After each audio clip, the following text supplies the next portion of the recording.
Welcome to this video on breathing, the reasons for considering it in your training and performance goals. Some of this will be old news to you, and apologies if the repetition is an inconvenience, but this is where I want to put all the main points about good breathing so it's in one concrete place you can refer back to. The first thing we'll talk about is really straightforward, nasal breathing, its benefits and how to train it to become a habit. So first of all, the air is filtered as it goes through our nose by the hairs that line our nasal cavities, and then it is also warmed by going through the nose. It doesn't happen if we breathe through the mouth. So we end up with a little bit less respiratory distress because dirt and dust aren't coming in through our into our lungs or through our airways. We can also have better jaw and neck alignment, which gives us better posture and facial structures compared to if we were to mouth breathe. And it's a good habit to nip this in the bud with children if you happen to notice they're using their mouths to breathe a lot. And lastly there, our parasympathetic system is stimulated, which is our rest and digest state, which is what we want for general good health. And we want to be in this state more often than not. Think of this as like the opposite of our stressed out, high cortisol, high adrenaline state. So it's much better for us, for our organs in particular, like our heart and our gut, to be able to function in this state compared to when we're in the sympathetic state, which is more of a fight or flight kind of response. So then how can we train ourselves to be better at nasal breathing? So we can put tape across our mouths, and you can just do that for a couple of minutes at a time, or you could do it for the whole evening. I don't recommend it necessarily when you're sleeping unless you buy specific ones that have a little gap, a little slit cut out. They're specifically designed to be used during sleep. The other way is to just self-check with yourself during the day, or put in reminders in your phone or around the house. You could put little notes. Just check, like, are you breathing through your nose in all activities, not just at rest, but also when you're walking up and down the stairs, when you're taking dishes out of the dishwasher or cooking, hoovering, whatever the case is, walking to the shop, whatever it is. So then also, if those are issues, so if you're not nasal breathing naturally yet, put in some practice to get there. So 5 minutes, sit down, just breathe in and out through your nose. You can see here, these are the signs of a mouth breather, potential signs. So you could be snoring, you could have sleep apnea, lack of concentration, allergies, sinus problems, chronic sickness, swollen tonsils and adenoids, allergic shiners, so dark circles under the eyes, or a long face. And we can see this long face on the right in this diagram. So it's a profile of a mouth breather. So the tired eyes and the crooked nose, but also probably the most distinctive feature is the way the chin recedes like that. So it's a really kind of weak jaw look, and you might actually start to notice that in some people, and you'll see their mouths are open as well, that they'll be mouth breathing. So this is just a list, it's an example of things that can be worsened or perhaps largely caused by mouth breathing. This next section is about understanding that we can impact our mobility and movement potential best if we can breathe really well both ways, so inhalation and exhalation. Without the ability to do that, we cannot get our spines to move full range. This means we can end up with injuries, particularly in the low back and neck. In terms of performance benefits, we can have a better airflow, i.e. we can bring more air in and get more out if we have better range, and then our movement potential will be greater. For example, you'll have a higher reach when you're jumping to catch something. You'll have more rotary power when striking a ball in golf or any racket sport, or even when you're throwing a backhand or forehand in ultimate frisbee. Particularly pulls in ultimate frisbee, you really want to be able to wind up that spine, the rib cage, and our breathing really is the dictator of what our rib cage can and can't do. A few things that we do to help improve this would be wave breathing, so breathing from the bottom up. If you look at this picture of the lungs at the top, what I mean by wave breathing is you're going to breathe in through this section, so it'll be like the lower half, bottom 6 ribs, and then the air will kind of come out and then you'll breathe into this section up here. So we want to get the breath deep and then up here. That way we're going to be able to fill the lungs completely. We also want to see 360-degree expansion inhalations. And what I mean by that is we don't want to just breathe out through our fronts. And that's mostly what people are doing, especially if you're used to practicing the kind of belly breathing.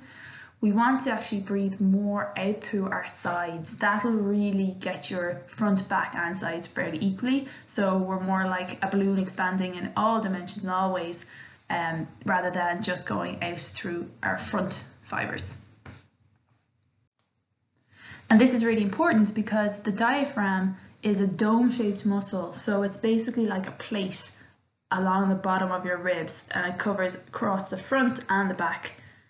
So when it's contracting, we don't want to just use fibers on one side, we want to use fibers on all sides. So we have to expand through the sides, front and back as equally as possible. For exhaling and getting to the end range of exhales, the reason I use the humming is because it's a really good way to know that actually all the air is gone. And I think most people have done the humming exercises. So it really helps us to get to the bottom end of our exhale, as well as we can use a balloon sometimes as well, but with the humming it really puts us under tension for longer, so I tend to use that more often. But the blowing up a balloon can be handy for those who are struggling with that or feel uncomfortable or feel a bit weird with that, and it can really help to get to the end range as well, because you're just blowing out all the air you can forcefully. The other way then is to just consider during rest and activity, be mindful of how you're breathing, and are you holding any air in at any stage? Are you actually not exhaling fully? Are you breathing only through your chest? Things like that. These are some signs of a stuck ribcage. I mean, I just picked a handful of things, but there could be many. But for example, when we do the wall slides, so we look at this top picture up here. So we're trying to raise your hands overhead, and we're trying to keep your back pressed in against the wall, also your head as you do it. And some people find this very uncomfortable. And that can be because the tissues around the ribcage are not lengthening well. And that's my dog in the background, if you can hear that. He's just making himself comfortable on the couch. So yeah, so if you can't reach up easily overhead without the ribs coming forward, or basically without feeling like your mid-back is coming off the wall, then that's a sign that your ribcage doesn't have full mobility. Another example can be that you have a sore back when you lean back like this. And that's because you're not able to actually expand well through here. So you're not able to stretch the stomach wall very well. You might notice that you have shallow or rapid breathing. So essentially you're not breathing very well if that's the case, and you probably don't have full mobility. Another one is thoracic rotation that you can check yourself. So can you see this bottom right? Can you get on your hands and knees, rotate your elbow up? Is the elbow coming around to about 70 degrees minimum, but preferably 80 to 90 degrees? And the 90 degrees is if it's pointing straight up to the ceiling. Without, by the way, your hips rotating out. So see the way she's kept her pelvis square to the floor. Another simple test is, can you touch your toes with straight knees? And if you can't touch your toes, it's most likely not your hamstrings, and it's probably more to do with your ribcage and your spine. Though I have seen some cases where I think it is a little bit more the hamstrings and the spine. More often than not, it is the ribcage and breathing related issues. Okay, next big point to make is diaphragmatic breathing. So we want to let the big dude do the work. The little folks will help out when they're needed for heavier exertions, but for the most part, we want the big diaphragm to be doing the heavy lifting. It also helps to maintain good posture and alignment. As mentioned earlier with the mouth breathing, diaphragmatic breathing is helping from lower down. So then also for performance, it's going to help with better oxygenation because you can pull more air in. So that then in turn is going to prevent early fatigue, and you're going to be able to speed up your recovery between bouts of exercise, so between sprints, for example. So how you practice this, some of the same things as we've seen before. Wave breathing is breathing from the bottom up. So if we bypass the bottom, we're bypassing the diaphragm. Also the 360-degree expansion inhalations, but with this one as well, there's band breathing, which a couple of you have done. And it's basically really trying to forcefully expand out through the sides as we inhale. And that's more to do with higher level exertion activities, how we want to be better at breathing in when we do need to breathe more, when we do want to actually breathe through the mouth even as well. The opposite to that then is gentle breathing, only filling the bottom half of your lungs. So I call this 50% breathing. So this will prevent the accessory muscles from having to do any work at all. So you can do this as daily practice for several minutes at a time. And that's like the mindfulness as well, just thinking, where are you breathing in from first? What part of you is moving first? Do you need to alter that? And if so, add in a few minutes of practice a day. Last point here is let the air go. So in order to allow the diaphragm to relax, we don't want to be holding air in, and we want to just let it all out. It's a passive action. Exhalation is actually until we need to breathe more heavily for exercise or similar. We actually don't need to use any muscles to breathe out. We just let the air go and the diaphragm gets to relax and lengthen. So we don't want to feel like we're holding air in. If you have a natural pause at the end of your exhales, that's quite a positive sign, and it's also giving your diaphragm more time to rest at length. Here is an example of showing how breathing patterns can look. It's really, I'm just putting it in here as a kind of visual aid, so you can consider, what does my breathing feel like, and what would it look like if I were to draw it in a wave pattern? Is it consistent like this, and kind of a normal amount in and out, and consistent? Or am I holding my breath? Is it a flat line? Do you need to take a deep sigh very often? Or are you, and this is kind of one I really want to point out, hyperventilating? So are you breathing in and out very rapidly and quickly? And is it also staggered a bit, so it's not consistent? You can see here some waves are smaller than others, some are thicker than others, and they're not always getting to full range exhalation, such as here. Take note of how many more breaths there are in the same amount of time compared to if you're, well, as this person describes, normal breathing, but I just consider this light breathing on the right here. Apologies for some of the drawings on this.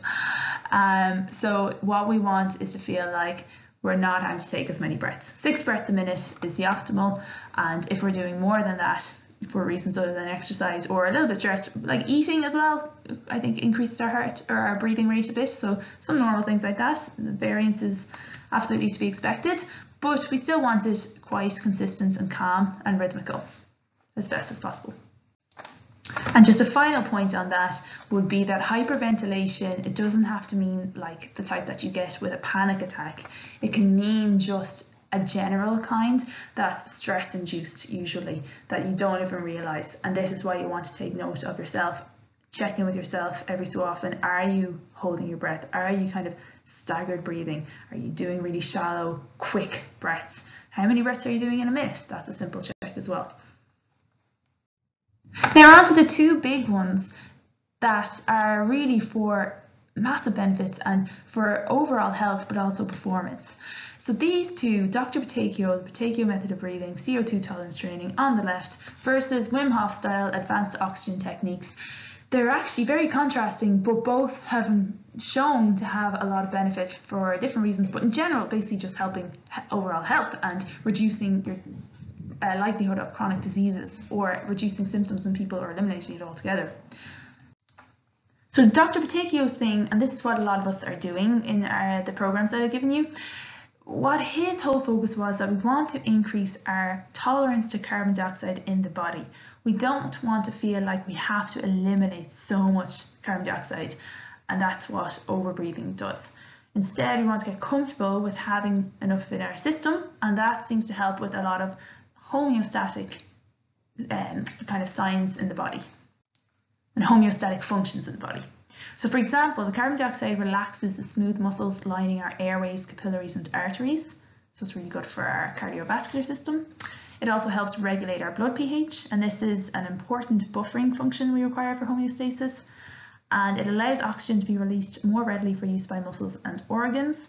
This is really important for the brain, which will help with alertness and concentration. And then it's clinically shown to benefit asthmatics and reduce severity of symptoms, if not eliminate asthma altogether. With the Wim Hof style, I'm not actually as up to speed with this kind of work, but some of the benefits purported to come from it would be stress reduction, faster recovery from physical exertion, better sleep, improved sports performance, enhanced creativity, and more focus and mental clarity. So you'll see there is kind of just stuff that's just overlapping with the CO2 tolerance training.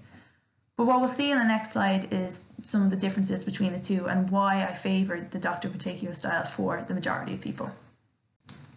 Probably the main difference I see coming up with the Wim Hof style over the Dr. Pattakio style would be they always talk about the immune system being strongly enhanced with the Wim Hof style techniques, acute benefits, and some chronic or longer term benefits I think can be seen, but I think you really need to keep up the training daily.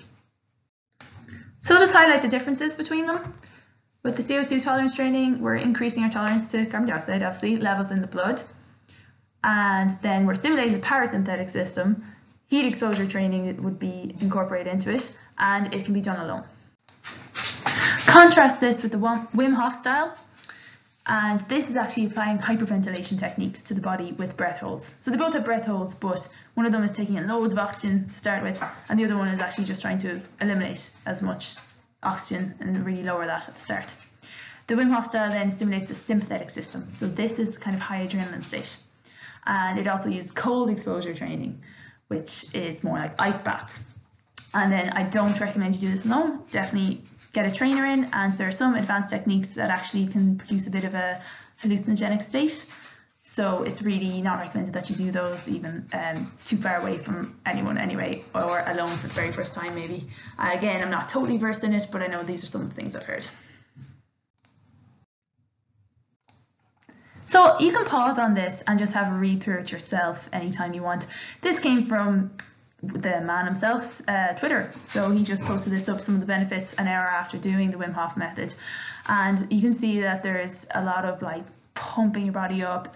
There's an energy rush, you can see there.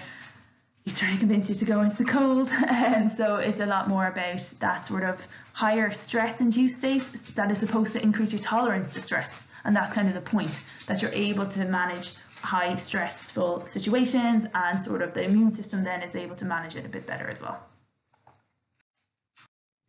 So contrast it with this lovely rainbow photo. This is a little bit more about the benefits of various types of breathing methods. You can see them down the bottom left here, that there's more than these two methods that I'm talking about.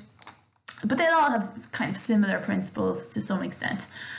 But the benefits, again, there's just so much. The vasodilation and improved circulation, so we've got cardio benefits, red blood cells, same sort of thing, the memory and cognitive function. It's really very beneficial for a bunch of things, and reducing disease states as well. So you can see on the right as well, it may treat these things. Again, like some of these things, you want to be careful. It's not the be all and end all, or it's going to cure everything on its own. It's just that it significantly impacts these kind of things in a really positive way when done well.